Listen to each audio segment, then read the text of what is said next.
Bismillahirrahmanirrahim. Assalamualaikum warahmatullahi wabarakatuh. Bismillahirrahmanirrahim. Wa bihi nasta'in la haula wa la quwwata illa billah. Asyhadu an la ilaha illallah wa asyhadu anna Muhammadan abduhu wa rasuluh. Allahumma shalli wa sallim ala sayyidina Muhammadin wa ala alihi wa sahbihi ajma'in. Rabbi shrah li sadri wa yassir li amri wa hlul 'uqdatam min lisani yafqahu qawli. Amma ba'd. Qala Allah ta'ala fi kitabil karim wa huwa asdaqul qailin. A'udzu billahi samil 'alim minasyaitonir rajim. Bismillahirrahmanirrahim. Ya ayyuhalladzina amanu taqullaha haqqa tuqatih wa la tamutunna illa wa antum muslimun. Shadaqallahul azim wa shadaqa rasulul karim wa nahnu ala dzalika minasyahidin. Alhamdulillahi rabbil alamin. Hadirin Bapak Ibu jemaah yang dimuliakan Allah Subhanahu wa taala.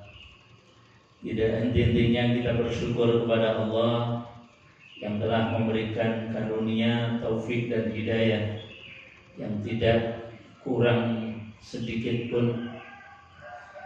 Bahkan pagi hari ini nikmat yang Allah berikan kepada kita, mulai dari dihidupkan kembali setelah kematian sementara kita, dan aktivitas pertama kita adalah ruku dan sujud kepada Allah. Ini adalah nikmat yang luar biasa, tidak terhingga. Bahkan Kanjeng Nabi Muhammad SAW, andai kata kita ini tahu fadilah keutamaan rukuk sujud di waktu fajar itu khairun minad dunya wa ma fiha. Andai kata dikonversi dengan dunia dan seisinya, itu enggak ada bandingannya, rukuk dan sujud di waktu fajar. Artinya kita yang hadir di majelis ini adalah orang-orang yang terkaya di dunia, karena diberikan oleh Allah keutamaan andai kata dikonversi dengan dunia dan seisinya, itu aja tidak seimbang. Masih lebih baik rukuk dan sujud 2 rakaat saja di waktu fajar. Apalagi kita tadi beberapa kali sholat, dari mulai sholat fajar, sholat qobliyah subuh, sholat tahiyatul masjid, ditambah dengan sholat subuh itu sendiri, dah luar biasa. Makanya tidak ada kalimat yang lebih indah dan lebih pantas untuk kita ucapkan kecuali kalimat tahmid biqaulina alhamdulillahi rabbil alamin. Kedua kalinya sholawat dan salam kita haturkan keharbaan baginda Nabi besar Muhammad Sallallahu Alaihi Wasallam, uswah teladan paripurna, yang dengan kita bersalawat kepada beliau, harapannya cinta kita ini tidak bertepuk sebelah tangan. Karena kalau kita ini ngaku cinta Nabi, ternyata Kanjeng Nabi nggak ngakui kita, ini kan namanya bertepuk sebelah tangan. Kata orang-orang sekarang, sakitnya tuh di sini. Jadi sakitnya di hati kalau cinta kita bertepuk sebelah tangan. Harapannya kita cinta Rasul, mengakui sebagai umatnya beliau, dan beliau juga mengakui kita sebagai umatnya. Amin Allahumma amin.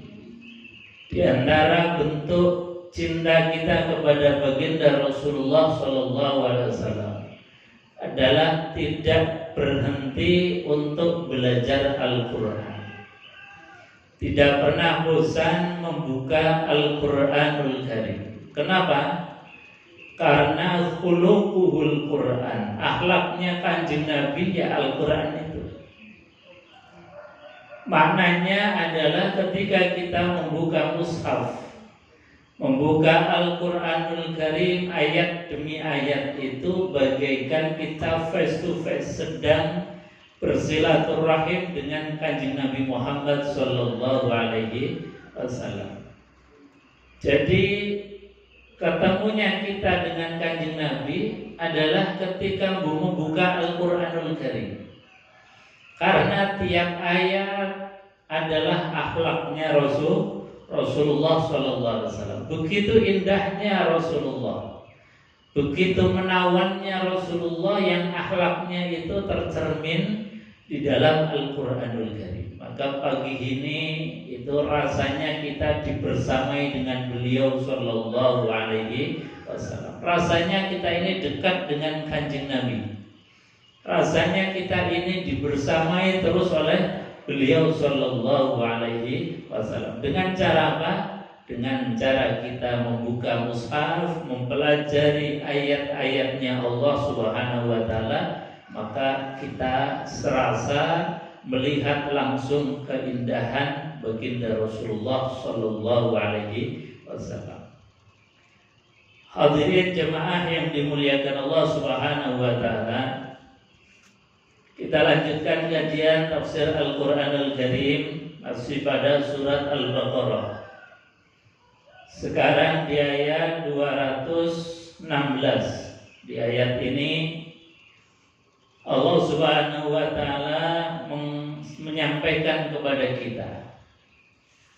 Jadi kata Allah Subhanahu Wa Taala, kutiba alaikumul qital wa huwa kurhul lakum wa asa an takrahu syai'an wa huwa khairul lakum wa asa an tuhibbu syai'an wa huwa syarrul lakum wallahu ya'lamu wa antum la ta'lamun. Jadi kata Allah Subhanahu Wa Taala, Allah sampaikan kutiba alaikum, diwajibkan atas kalian, ay furidu alaikum, yang dimaksud adalah kewajiban, diwajibkan atas kalian. Jadi di ayat ini Allah menggunakan diksi atau pilihan kata kutiba, bukan langsung dengan kalimat furidu. Itu dalam tafsir dijelaskan bahwasannya makna kutiba ini artinya kewajiban yang tertulis secara tekstual di dalam kitab suci, yaitu Al-Quranul Karim. Dan diksi ini beberapa kali Allah gunakan untuk kewajiban-kewajiban yang lain. Misalnya ketika kita ini diwajibkan oleh Allah Subhanahu Wa Taala untuk melaksanakan ibadah puasa, itu bahasanya juga kutiba alaikumus syiyam, diwajibkan atas kalian berpuasa. Dalam ayat yang lain juga di dalam masalah berwasiat, kutiba alaikum idza hadara ahadakumul maut in taraka khairanil wasiyatu lil walidain wal aqrabin wal yatama wal masakin. Jadi kata Allah, kutiba alaikum, diwajibkan atas kalian, idza hadara ahadakumul maut, ketika sudah hadir, sudah datang tanda-tanda kematian. Di antara tanda kematian ya sudah mulai ada perubahan fisik, yang dulunya kenceng dari mulai sudah kendor, yang dulunya rambutnya hitam sudah mulai banyak yang memutih, yang dulunya kalau melihat itu jelas sekarang sudah mulai kabur-kabur. Itu namanya hadara ahadakumul maut. Ketika dalam sesuatu yang seperti itu sudah tanda-tanda kematian datang, maka diwajibkan intaroka khairanil wasiyah, meninggalkan wasiat. Jadi wasiat agar apa? Agar ketika kita meninggal dunia punya tinggalan harta tidak menjadi rebutan ahli waris, tidak menjadi beban mereka, tidak menjadi problem atas mereka. Makanya diwasiatkan. Tetapi para ulama ayat ini itu dimansuh atau dinasah, diganti dengan ayat-ayat yang menjelaskan tentang pembagian harta waris atau faraid. Jadi ulama mengatakan bahwasanya ayat ini termasuk ayat yang dinasah, diganti dengan ayat-ayat faraid, pembagian harta waris sesuai dengan ketetapan Allah Subhanahu wa taala. Jadi kembali kepada ayat ini, Allah pilihkan kata atau memilih diksi dengan kata kutiba alaikumul qital, diwajibkan atas kalian berperang, lil kuffar, bagi atau memerangi orang-orang kafir. Jadi berperang itu adalah kewajiban. Kewajiban yang bagaimana? Di dalam fikihnya ini kewajiban di dalam berperang itu manakala kita ini dalam keadaan terzolimi atau terusir dari kampung halamannya. Ini baru kita boleh untuk mengangkat senjata atau berperang. Dan juga disyaratkan ada perintah dari amir atau pemimpin di antara kita. Jadi tidak boleh kemudian orang per orang atas nama kutiba alaikumul qital, diwajibkan atas kalian berperang, kemudian langsung ngangkat senjata sendiri berperang kepada orang yang menzolimi kita. Nah, ini namanya gak sesuai dengan apa yang disampaikan oleh baginda Rasulullah dan para ulama. Jadi kewajiban ini tetap ada syarat-syaratnya. Tidak boleh orang kemudian asal berani mengangkat senjata, memerangi musuh, memerangi orang kafir, memerangi orang yang menzolimi kita. Ini gak boleh. Jadi tetap semua apa yang Allah perintahkan itu harus ada syarat-syaratnya. Seperti puasa juga sama. Kutiba alaikumusiyam, diwajibkan atas kalian berpuasa. Yang diwajibkan siapa? Satu adalah orang yang beriman kepada Allah, orang yang Islam, orang yang sudah baligh, orang yang mampu untuk melaksanakan puasa, yang tidak dalam keadaan musafir. Ini adalah syarat untuk kita bisa melaksanakan puasa. Sama dengan berperang ini juga tidak sembarangan orang asal tadi kemudian dizalimi, disakiti, terusir dari kampung halaman langsung mengangkat senjata. Harus ada perintah dari amir atau pemimpin di antara kita. Jadi Allah Subhanahu wa taala memerintahkan kepada kita untuk berperang. Seperti misalnya dulu ketika kita dalam keadaan terjajah, hak-haknya kita dirampas oleh bangsa lain. Kita tidak bisa merdeka, tidak bisa berdaulat untuk manage atau mengelola daripada tanah air kita sendiri. Bahkan kita terusir dari kampung halamannya. Maka dalam keadaan seperti itu para ulama dan pemimpin itu memberikan satu perintah untuk mengangkat senjata. Karena apa? Karena kita ini dalam keadaan terzolimi, terusir dari kampung halaman, hak-hak kita tidak bisa terpenuhi, ini baru boleh untuk mengangkat senjata. Dan di ayat ini Allah Subhanahu wa taala mengajarkan kepada kita itu satu logika ilahiyah, logika ketuhanan. Jadi kita ini diajarkan oleh Allah untuk menggunakan logika Tuhan, bukan logika manusia. Apa logika yang disampaikan oleh Allah Subhanahu wa taala? Logika yang disampaikan oleh Allah bahwasanya wa huwa kurhul lakum, bahwasanya berperang qital itu sejatinya adalah sesuatu yang paling kita benci. Gak ada orang yang berperang itu senang, gak ada. Orang berperang itu karena taruhannya adalah nyawa, hidup atau mati, itu gak ada orang yang senang. Pasti Yang namanya berperang itu kita akan tolak. Tetapi kata Allah Subhanahu wa taala, wa asa an takrahu syai'an wa huwa khairul lakum.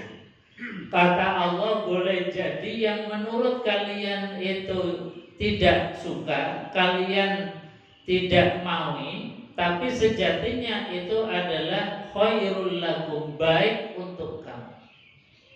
Jadi meskipun itu berperang yang kita tidak suka, tetapi boleh jadi itu adalah baik bagi kita. Sebaliknya, wa asa an tuhibbu syai'an wa huwa syarrul lakum, yang boleh jadi menurut kalian itu kalian senangi, kalian sukai, itu hakikatnya adalah syarrul lakum, buruk untuk kalian. Nah, ini namanya logika ilahiyah. Kalau logikanya manusia, tadi setiap orang, setiap kita perang itu pasti gak mau. Karena satu, meninggalkan keluarga kita, istri kita, anak-anak kita tinggalkan, bahkan harta kita tinggalkan. Kita maju ke medan perang, medan laga yang taruhannya antara hidup dan mati. Itu pasti gak akan ada yang mau. Tetapi dengan logika ilahiyah, bahwa sesuatu yang kita tidak sukai bisa jadi itu baik bagi kita. Baiknya gimana? Baiknya kita ini minimal terjaga kehormatannya. Kehormatan seorang yang beriman itu adalah iskariman au mutsahidan. Ini kehormatan seorang mukmin adalah iskariman, hidup dalam keadaan mulia. Mulia itu artinya tidak dalam keadaan terjajah, harta kita aman, kita tidak terusir dari kampung halamannya. Kita merdeka, itu namanya iskariman, hidup yang mulia. Atau pilihan yang kedua, awud syahidan. Ketika kita maju ke medan perang, kemudian ditakdir oleh Allah meninggal dunia, maka meninggal dunia dalam keadaan syahid. Itu kemuliaan seorang yang beriman, hidup kemudian dalam keadaan merdeka atas usaha kita merebut kemerdekaan, atau keluar dari zona kezaliman, kita tidak terusir dari kampung halaman, itu juga mulia. Kalaupun ditakdir oleh Allah meninggal dalam medan peperangan, itu juga mulia. Jadi dua-duanya adalah kemuliaan dalam pandangan Allah Subhanahu wa taala. Makanya tadi bahasanya Allah, wa asa an takrahu syai'an wa huwa khairul lakum, yang boleh jadi kalian itu enggak sukai, tapi hakikatnya itu baik untukmu. Kenapa? Karena kalau kita maju ke medan perang untuk menjaga hak-hak kita, itu semuanya adalah mulia. Kalau diberikan kemenangan, ya mulia. Kita menjadi manusia dan bangsa yang merdeka. Ketika ditakdir meninggal dunia, itu pun mulia, karena meninggal dunia dalam keadaan syahid. Hadirin jemaah yang dimuliakan Allah Subhanahu wa taala. Maka berkaitan dengan 17 Agustus 1945 yang sebentar lagi kita rayakan sebagai bangsa atas dimerdekakannya bangsa kita ini, Indonesia. Ini kita juga harus bersyukur, karena kemerdekaan itu luar biasa, nikmat yang besar dari Allah Subhanahu wa ta'ala. Dalam bahasanya Al-Quran, inna fatahna laka fatham mubina liyaghfira lakallahu ma taqaddama min dzambika wa ma ta'akhkhar wa yutimma ni'matahu 'alaik wa yahdiyaka shiratan mustaqima. Jadi kemerdekaan atas seseorang atau atas sebuah bangsa ini punya tujuan mulia yang Allah berikan kepada kita, kepada suatu bangsa. Ketika bangsa itu dimerdekakan oleh Allah, seperti ketika waktu kota Mekah Dimerdekakan oleh Allah yang dulunya dalam cengkraman kekuasaan orang-orang kafir Quraisy, kafir Arab. Kemudian dimerdekakan dalam kekuasaan kaum muslimin, dalam kekuasaan Rasulullah SAW. Turun ayat, kata Allah, inna fatahna laka fatham mubina. Sesungguhnya kami berikan kepada engkau wahai Muhammad fatham mubina, yaitu kemerdekaan yang nyata atas kota suci Mekah. Untuk apa? Kata Allah, di antara tujuan kemerdekaan, satu, inna fatahna laka fatham mubina liyaghfira lakallahu ma taqaddama min dzambik wa ma ta'akhkhar. Ternyata di antara tujuannya adalah agar Allah memberikan maghfirah, memberikan maaf atas dosa-dosa kita, baik dosa yang lalu maupun dosa yang akan datang. Liyaghfira lakallahu ma taqaddama min dzambika wa ma ta'akhkhar. Jadi kemerdekaan ini di antara penghapus dari dosa-dosa kita. Kenapa? Karena orang terjajah itu pasti berdosa. Dosanya apa? Dosanya orang yang terjajah itu satu, karena dia bodoh. Sehingga apa? Mudah untuk diakali oleh orang lain. Karena bodoh mudah diadu domba. Karena bodoh kemudian kemerdekaannya direbut oleh orang lain. Ini bodoh. Jadi bodoh itu penyebab daripada orang itu terjajah. Makanya cara keluar dari zona keterjajahan itu harus kita ini keluar dari zona kebodohan. Makanya dalam berbagai keterangan termasuk dari Kanjeng Nabi Muhammad SAW, di antara dosa besar itu ya kebodohan.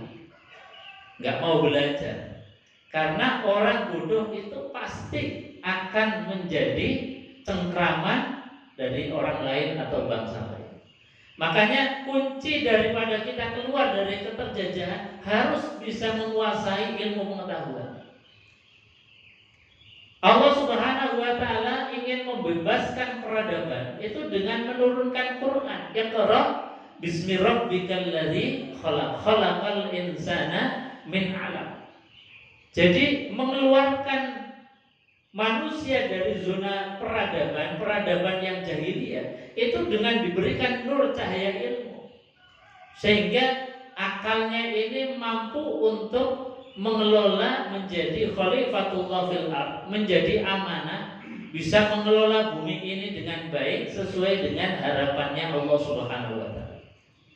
Makanya kenapa orang itu terjajah itu biasanya karena kebodohan. Yang kedua, karena kemalasan. Barangkali dia itu tahu, paham, dalam keadaan terusir dari kampung halaman, atau dia tahu kalau hak-haknya ini terampas oleh orang lain, tapi dia enggan, malas untuk berjuang. Jadi malas ini juga sesuatu yang tidak diharapkan oleh Allah Subhanahu wa Ta'ala. Kemalasan itu dosa, karena nggak ada ikhtiar sama sekali. Maka ketika orang itu keluar dari zona kebodohan dan zona kemalasan, kemudian merdeka, maka bahasanya Allah Subhanahu wa Ta'ala, liyaghfira lakallahu ma taqaddama min dzambik wa ma ta'akhkhar. Jadi di antara tujuan Allah berikan kemerdekaan kepada sebuah bangsa atau kemerdekaan kepada kita sebagai pribadi adalah dalam rangka Allah memberikan pemaafan kepada kita. Orang merdeka itu berarti dia sudah sungguh-sungguh untuk mendapatkan haknya yang terampas.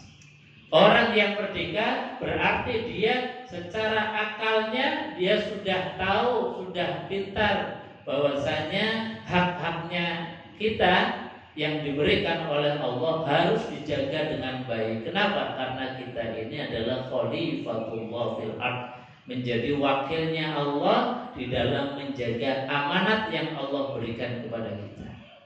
Jadi sekali lagi, ketika kita dalam momentum 17 Agustus itu tidak hanya sekedar hura-hura, tetapi kita yakin bahwasanya ini adalah momentum liyaghfiralakallahu ma taqaddama min dzambika wa ma ta'akhkhar. Kemudian apa? Di antara tujuan Allah Subhanahu wa taala memberikan kemerdekaan kepada kita, kemerdekaan kepada suatu bangsa, wa yutimma ni'matahu 'alaik. Dengan merdeka itu Allah menyempurnakan nikmat kita. Karena dengan merdeka kita ini semakin sempurna nikmatnya. Kita misalnya punya harta banyak, 7 turunan barangkali nggak habis. Tapi ketika badan ini dalam keadaan terpenjara, misalnya masuk ke gedung panen atau masuk kemana, itu nikmatnya nggak sempurna. Mungkin kita masih bisa makan minum, mungkin kita di sana masih bisa ibadah, tetapi gerak kita ini terbatas, tidak merdeka. Makanya ketika kita ini merdeka, tidak terkungkung, mau apa saja bebas, ini berarti kita sempurna nikmatnya. Bahkan kadang-kadang kita ini terjajah oleh makan minum kita. Kita bisa beli makan apa saja, tapi nggak berani untuk makan. Nah, ini juga nggak sempurna nikmatnya. Kita bisa beli sate tengkleng, tapi disuruh makan nggak berani. Sudah mulai pantangan. Nah, ini juga terjajah oleh kondisi kita. Makanya kalau kita ini masih merdeka, mau kemana saja bebas, mau beli apa saja, makan apa saja bebas, luar biasa. Ini adalah nikmat kemerdekaan. Dalam bahasanya Allah, wa yutimma ni'matahu 'alaihi, untuk menyempurnakan nikmat kita. Dengan kemerdekaan kita bisa merdeka, bebas untuk ibadah ya bebas, untuk kemana-mana bebas, mau makan juga masih bebas. Alhamdulillah. Kemudian di antara tujuannya merdeka itu adalah wa yahdiyaka siratan mustaqima, agar Allah memberikan petunjuk kepada kita kepada jalan yang lurus. Karena dengan merdeka kita ngaji itu ya santai, nggak khawatir kalau ada rudal nyasar ke sini, nggak khawatir musuh menghalang-halangi kita bebas saja. Tapi kadang kebebasan kemerdekaan yang Allah berikan kepada kita ini kalau kita nggak pahami seringkali meninabubukan kita. Makanya kita di dalam memaknai sebuah kemerdekaan itu harus betul-betul dimaknai dengan ukurannya Al-Qur'anul Karim. Sebab kalau kita ini mengukur kemerdekaan sebuah bangsa ini dengan ukuran-ukuran logika umumnya manusia, ini kadang-kadang kita seolah-olah terpedaya dengan kalimat-kalimat, kata-kata yang kita pekikan merdeka. Tetapi kalimat pekikan merdeka, tulisan di mana-mana, seringkali kalau kita enggak hati-hati itu justru meninabubukan kita. Ketoke merdeka malah belum merdeka. Sebab salah ukuran. Makanya yang harus kita pegang ukuran sebuah kemerdekaan itu adalah Al-Qur'anul Karim. Makanya nanti ketika kita merayakan hari kemerdekaan bangsa kita 17 Agustus, itu kita ukur benar nggak sih negara kita, bangsa kita ini sudah merdeka. Jangan-jangan kita masih terjajah dengan kalimat pekikan merdeka di mana-mana, tetapi hakikatnya kita belum merdeka. Makanya Allah Subhanahu wa taala di dalam Al-Qur'anul Karim itu memberikan ukuran kemerdekaan kepada kita. Ya, dari dalam Al-Qur'an itu ukuran kemerdekaan seperti apa sih? Agar kita ini selalu waspada. Kalau kita ini belum merdeka dalam bahasanya Quran, ya harus kita ikhtiarkan untuk merdeka.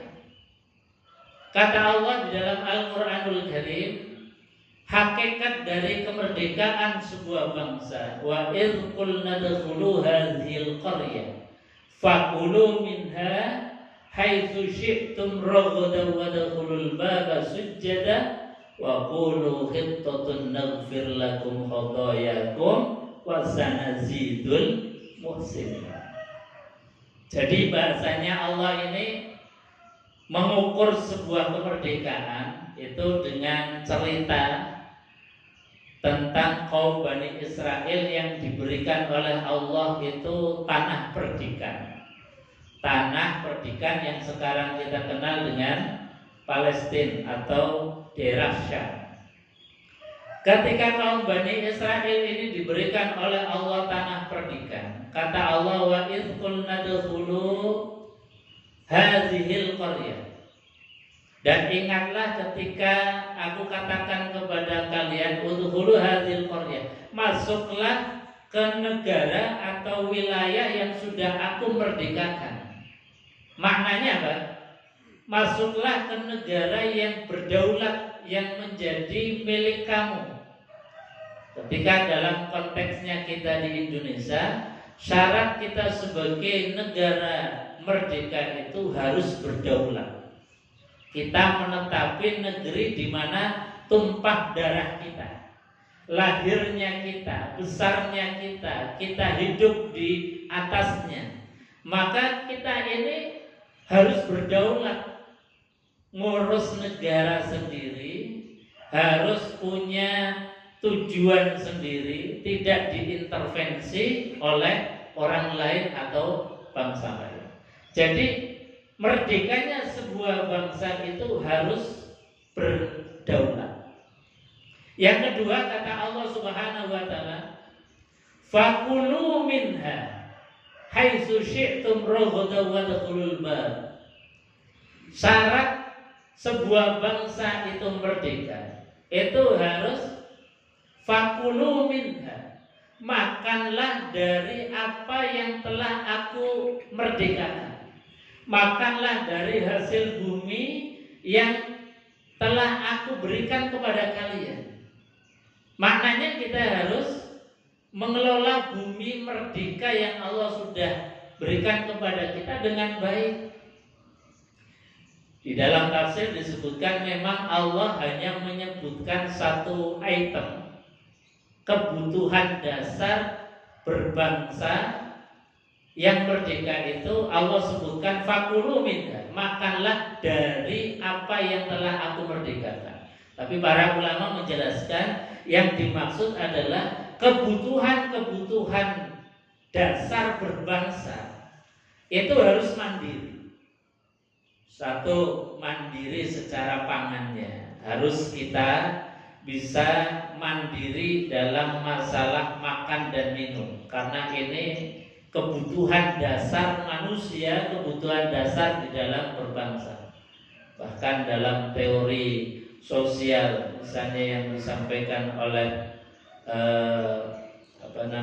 teori basic need itu disebutkan bahwasanya kalau seseorang atau sebuah bangsa, yang disampaikan oleh Abraham Maslow, kalau seseorang atau sebuah bangsa dalam masalah makan dan minum, kebutuhan dasarnya ini enggak terpenuhi, maka pasti akan terjadi kekacauan, terjadi chaos.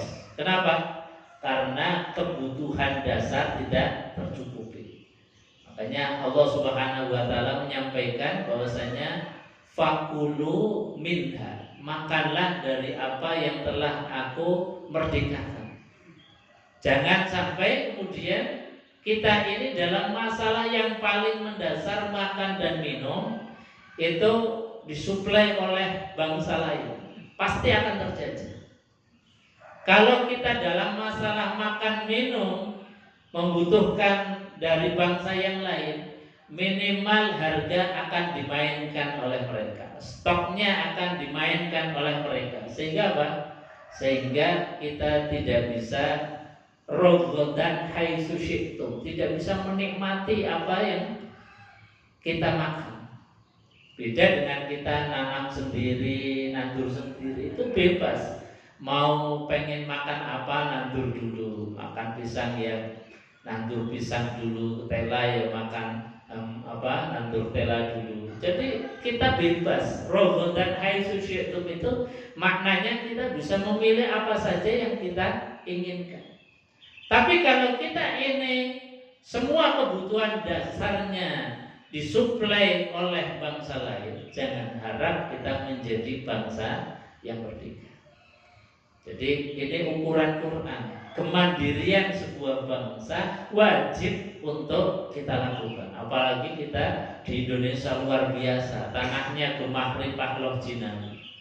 Sampai misalnya beras saja impor ini ya kebangetan. Sampai garam impor kebangetan. Ini kalau kita pekikan merdeka, jangan-jangan pekikan kalimat merdeka itu meninabuhkan kita agar kita nggak berjuang. Makanya hati-hati terhadap kalimat merdeka. Bisa jadi itu adalah kalimat farih, kalimat kegembiraan kita, tapi juga sekaligus bisa jadi kalimat yang meninabuhkan kita. Ketoke merdeka jebule turun. Maka refleksi kemerdekaan kita ini harus diukur, sekali lagi ukuran yang paling presisi itu adalah ukuran dari Al-Qur'anul Karim. Jadi kebutuhan dasar kita di dalam berbangsa itu harus mandiri. Satu, kebutuhan masalah pangan. Yang kedua, kebutuhan masalah energi. Karena energi ini adalah kebutuhan dasar di dalam berbangsa. Kalau energi kita ini juga masih mengandalkan dari bangsa lain, kita punya minyak, malah minyaknya dijual, kita malah membeli dari orang lain. Ini kan pengelolaan yang kita ini nggak cerdas, kurang bebas.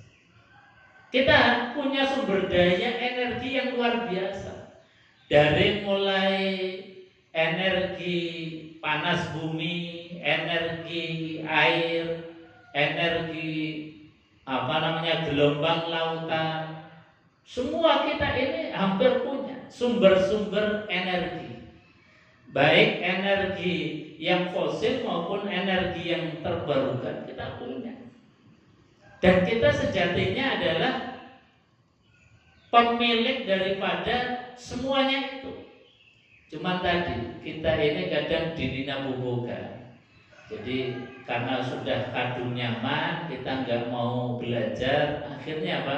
Sumber-sumber energi kekayaan daripada bangsa kita itu dikelola oleh orang lain, dikelola oleh bangsa lain. Maka ini adalah kebodohan kita, keterjajahan kita. Sekali lagi, di antara sebabnya adalah karena kita ini tidak mau berpikir, karena kita ini masih bodoh. Maka harus kita keluar dari zona itu. Jadi kebutuhan dasar di dalam bernegara, berbangsa itu harus mandiri. Mandiri secara pangan, mandiri secara ekonomi, mandiri secara energi, dan termasuk mandiri secara budaya. Kita kadang-kadang di dalam berbudaya saja ini sok-sok gak pede, padahal kita punya kebudayaan yang adiluhur. Contoh kecil saja misalnya, kita mbah-mbah kita dulu, orang tua kita dulu, itu kalau kita sakit itu cukup dengan dipijit atau dikeroi pakai berambang itu sudah sembuh. Ini kan budaya kita sebetulnya, budaya di dalam mengantisipasi atau budaya di dalam masalah healthy kesehatan kita. Itu orang tua kita dulu, kalau anak sakit itu paling diambilkan berambang, kemudian dipotong, dioleskan atau dikerap dikeroki pakai berambang. Tapi sekarang kita ini hampir kalah dengan budaya yang dianggap modern. Bahkan masalah budaya pijetan tadi, kita seolah nggak pede. Makanya orang lain, budaya orang lain itu yang masuk ke kita. Kita kalau pijat misalnya, kalau capek-capek pijat, itu larinya sudah ke Nakamura. Nakamura itu kan di mana-mana ada. Padahal itu kebudayaan asing yang kita ini sebetulnya sudah punya budaya pijetan, budaya refleksi tubuh. Tapi kita ini malah impor kepada budaya yang lain. Dikelola dengan baik sampai ruko-rukonya, tempatnya itu di Semarang saja luar biasa banyak.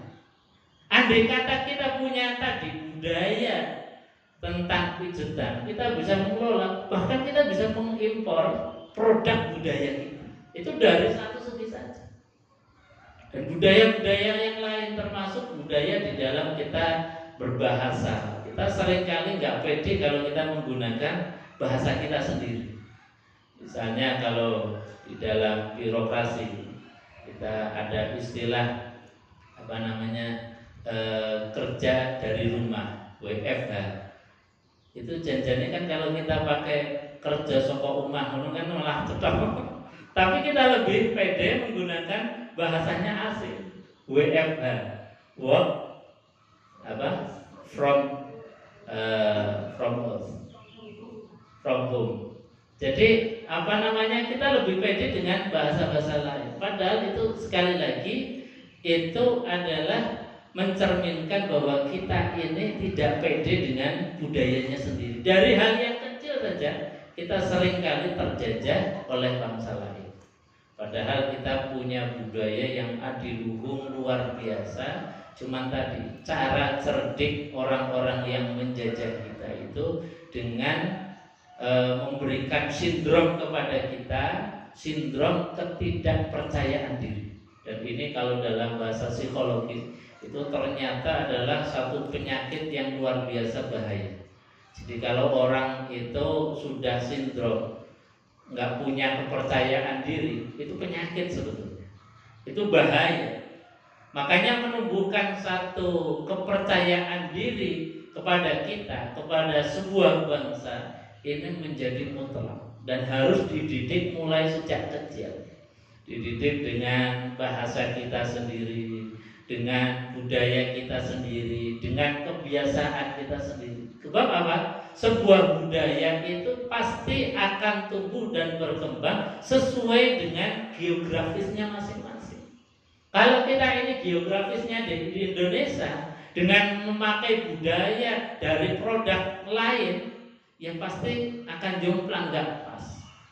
Maka sekali lagi makna dari sebuah kemerdekaan adalah kembali kita ini mandiri di semua bidang lini kehidupan kita, khususnya mandiri di dalam kebutuhan dasar menjadi sebuah bangsa, kebutuhan dasar di dalam bernegara. Ini ukuran dari Al-Qur'anul Karim. Jadi bahasanya Al-Qur'an itu udkhulu hadzal qaryah fakulu minha haitsu syi'tum raghadan wadkhulul bab sujada wa qulu hittatun naghfir lakum khotoyakum wa sanazidul muslimin. Kemudian ukuran kemerdekaan yang lebih tahqiq lagi. Ini disampaikan oleh Al-Imam Qushairi di dalam kitab Risalatul Qushairiyah. Ini kalau menurut beliau kemerdekaan seseorang atau hakikat kemerdekaan. Kalau mengukurnya dari sini ini rasanya kita kadang-kadang belum merdeka. Mengukur dari ukuran Quran saja itu kayaknya kita belum merdeka 100%. Butuh perjuangan yang ekstra untuk menjadi bangsa yang mandiri.